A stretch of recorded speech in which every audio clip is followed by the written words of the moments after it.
There is also a psychological thing that we have to cross over in our brains to go from a mouse to the keyboard. It actually takes a little bit of reflex power to actually get over it. But once you do, believe me, it will make a huge difference in how you use and communicate and operate a computer. So enough of that.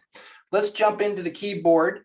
This should be the keyboard that most of us have. Now, just so you know, a lot of us, if you're working from a laptop, may or may not have a numeric keyboard on the right side. So that's in order to save space on your computer. And some of us may or may not have these F keys that are at the very top of your screen. So don't worry about that. It's not a big deal. It might have icons, pictures on it, some other things, but some people may have those and may not.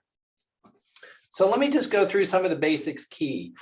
We have an Esc key, which is the very top, the escape key. It's short for escape.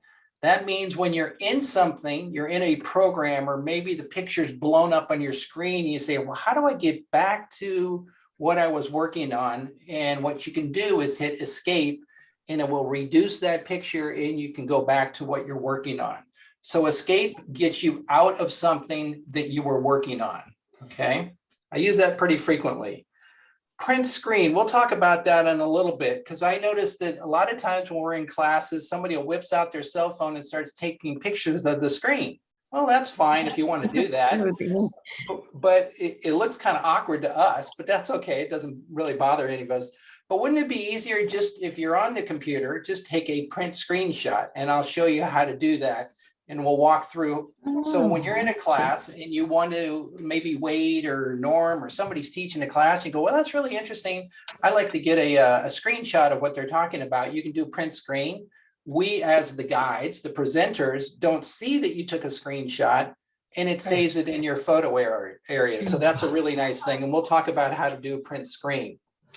And then some of us, well, all of us, hopefully if you have a newer computer, will have something called a start button.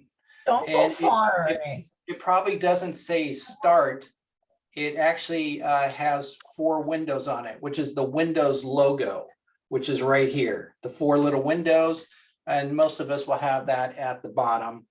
And if at the bottom of your screen, you'll have a little white bar, and that's for searching for anything on your computer. But you actually don't even need to have that white bar. You can actually just press the Windows key or the start button and just type anything on your computer. You can go to settings, or if you're looking for a file or a folder, this is where you could actually search. And then there's 2 buttons called the Alt key. They're on either side of the actual space bar. We use those not that often, but it's always used in conjunction with another key, usually the control key. So some of you that worked in an office or for a business and you had a Windows machine, you probably had to log on, and you used to have to hit Control, Alt, and then Delete, and then it allowed you to put your username and password in. So Alt and Control, which is a CTRL button, always work in conjunction with another key. They don't work alone, all right? And then some of you may have a menu key down here. That's everything that you do on your computer, whether you hit the right button on your mouse, will bring the same things up. So they're different, they're like edit tools and different things that those buttons or what you're looking at can do.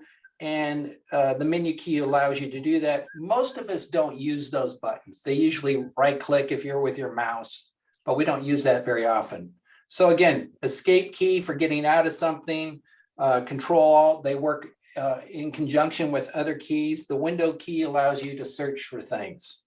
Okay, any questions on that?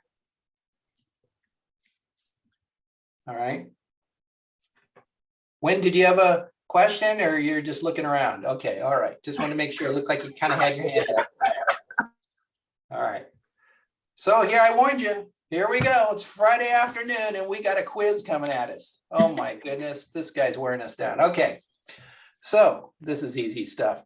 Does the escape key, the ESC key, turn off your computer? Does it get you out of something or does it yell help? Anybody want to take a guess? Gets you out of something. There you go. Excellent. Thank you, Loopy. What is up with the Alt key? Can it work alone? Does it work with the numbers keyboard or does it power off the computer? It works with control. So is that an answer A or B? B. No. Ding, ding, ding, ding, ding, ding, ding. It works with, it doesn't work alone. It has to work with another key. Yeah. Kind of a tricky question, but it gets you thinking. That's good. We'll get it down before the end of class. I guarantee it. Control, the CTRL button. Is it the master of all? Does it beam you up to space, or is it an essential key? Just take a guess on that. Okay, C.